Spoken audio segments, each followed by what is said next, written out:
Hey everyone, we're back here with another fanfiction video. For this one, I'm going to try some different things.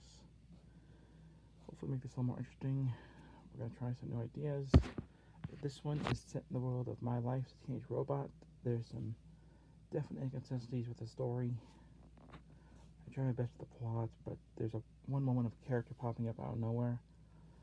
Even though I wrote the character into the story, I don't know why the AI popped the character into the story at that particular moment. She isn't supposed to show up till later. The sisters, which are part of My Life's Teenage Robot, are not described in consistency. I don't know if that's my fault for not giving full descriptions of the robotic sisters. Yeah.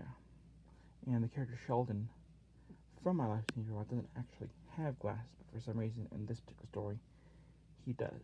So just kind of ignore that, and you consider this an alternate dimension. But let's begin with the fanfiction, My Life's Teenage Robot, Meet My Brothers. As a teenage robot. Meet My Brothers. Part 1. The Discovery. The Tremerton arcade was packed as usual on Friday afternoon. Jenny stood in front of the racing game, her sleek metallic chassis gleaming under the arcade lights. She had an elegant, distinctly feminine design. Smooth curves and a white and blue color scheme that matched her family's signature palette. Her face was expressive, almost delicate, with large optical sensors that could convey emotion despite being artificial. She'd been designed to look like a teenage girl, and she wore a simple blue dress with her family's crest on it, paired with white boots and gloves. Controller gripped firmly in her metallic hands, she expertly navigated the virtual track with impossible precision. Brad Dickinson stood beside her, his gangly teenage frame all elbows and enthusiasm. He wore a typical teen outfit, jeans, a blue hoodie, and sneakers that had seen better days. His dark hair was perpetually messy, and he had the kind of earnest, puppy dog expression that made it hard to say no to him. Next to Jenny's sleek design, he looked almost fragile. Come on, Brad muttered, frantically mashing buttons as his car swerved wildly. Why are you always so good at this? Superior processing power, Jenny said, not unkindly, as her car crossed the finish line in first place. Also, you're not looking at the upcoming turn. Chuck Dickinson bounded over, his smaller frame darting through the arcade crowd with the energy of an 11-year-old who'd consumed too much sugar. He wore shorts, a red shirt, and a backwards baseball cap that barely stayed in place during his constant movement. His freckled face was all excitement and mischief. Did Jenny win again?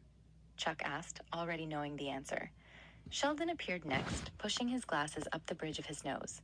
He was the tallest of the group, with an awkward kind of height that made him seem ungainly in his own skin. He wore a white short-sleeved dress shirt tucked into khaki pants, paired with a pocket protector and a pair of loafers. His dark hair was neatly combed, and he had the precise, careful movements of someone who spent more time with equations than people. He quickly minimized the screen on his handheld device when he noticed Jenny glancing his way, which was strange. Sheldon never hid his work from her. I've calculated that Jenny's win probability in any arcade game is 97.3%, Sheldon said, adjusting his glasses nervously. The variance is only because some games have mechanical failure rates. Thanks for that encouraging statistic, Jenny said, but she was smiling. They were in the middle of another round when the arcade doors slid open and XJ7 buzzed inside. She had a more compact design than Jenny, sleeker and more angular, with a silver and blue color scheme that marked her as part of the XJ family line. Her face was sharp and intelligent, and she wore a practical blue athletic outfit that allowed for maximum mobility. Unlike Jenny's more gentle design, XJ7 looked built for action. Jenny! XJ7 called out, landing beside the racing game station with practiced ease. We need you, now. Jenny's optical sensors immediately brightened with alert. What happened? Is someone hurt? Not hurt, XJ7 said, glancing around at Brad, Chuck, and Sheldon. But it's important. And you should bring them. Bring us where? Brad asked suspiciously. Jenny, if this is another one of your robot adventures, I'm not sure my heart can take it. It's safe, XJ7 assured him. Well, as safe as anything with Jenny gets, but we need to show you something. 20 minutes later, Jenny had gathered her friends and called for backup. Within minutes, the parking lot on the outskirts of town became a landing zone for the XJ series. XJ1 arrived first, her design the most similar to Jenny's in terms of elegance, though with subtle differences. She had a pearl white chassis with sapphire blue accents, and her face bore an expression of calm authority.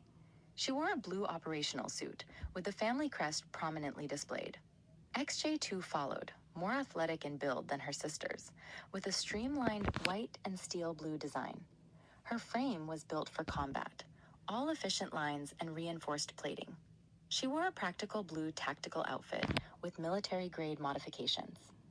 XJ4 and XJ6 descended together, their designs slightly more compact than the older sisters, giving them an almost youthful appearance despite being fully operational robots. Both wore variations of the blue family uniform, customized for their respective specialties. Okay, so here's the thing, Jenny explained to Brad, Chuck, and Sheldon as her sisters touched down around them. There's a secret base in the desert, and we need to get there to see something. But none of you can drive, and it's way too far to walk. So we're taking a car? Chuck asked hopefully. Better, XJ8 said, arriving in a blur of movement and hovering a few feet above the ground. She was Jenny's twin in many ways. Same elegant design, same blue and white color scheme, but with her own unique personality reflected in her slightly different proportions and the confident way she carried herself. We're flying you there. Brad's eyes went wide. Flying? Like in the air? With nothing but a robot holding us up? I've calculated the safety parameters, Sheldon said, pushing his glasses up nervously. The structural integrity required to carry human weight is well within the capabilities of... Dude, he's totally freaking out, Chuck interrupted, pointing at Brad, whose face had gone pale. I'm not freaking out, Brad said in a voice 2 octaves higher than normal. I'm just very aware of my mortality right now. You'll be fine, Jenny said, extending her metallic arms. Her white gloves caught the afternoon light as she reached for him. Come on, I've got you. Brad hesitated for exactly 1 second before stepping into her embrace. Jenny carefully adjusted her grip, her sensors making minute adjustments to ensure his safety and comfort. XJ8 moved toward Chuck, her movements identical to Jenny's in their precision. This is so cool, Chuck shouted as XJ8 lifted him. This is the coolest thing ever. Sheldon approached XJ2 somewhat more cautiously, though he was trying to hide his nervousness behind technical questions. What's your maximum velocity? And what's the optimal altitude to minimize air resistance while maintaining safety margins? We'll go easy, XJ2 said with amusement, her voice synthesized but warm. No barrel rolls. Probably. Definitely no barrel rolls, XJ1 said firmly, her commanding tone brooking no argument as she secured XJ3, XJ4, and XJ6.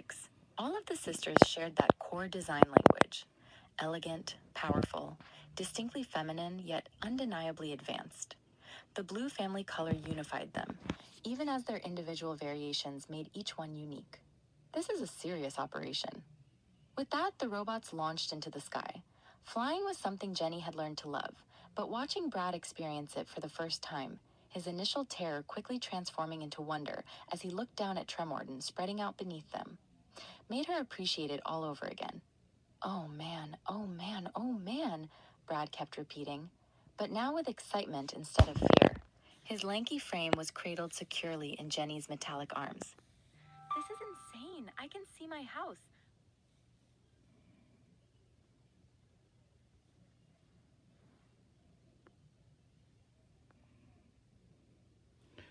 I'm trying to make this more enjoyable because my last fanfiction video didn't get a lot of views. So I'm trying different things, maybe talking to you guys more during this. What do you guys think? Is this better? Is this worse? Let me know. Back to the story. I can see the school. I can see the arcade.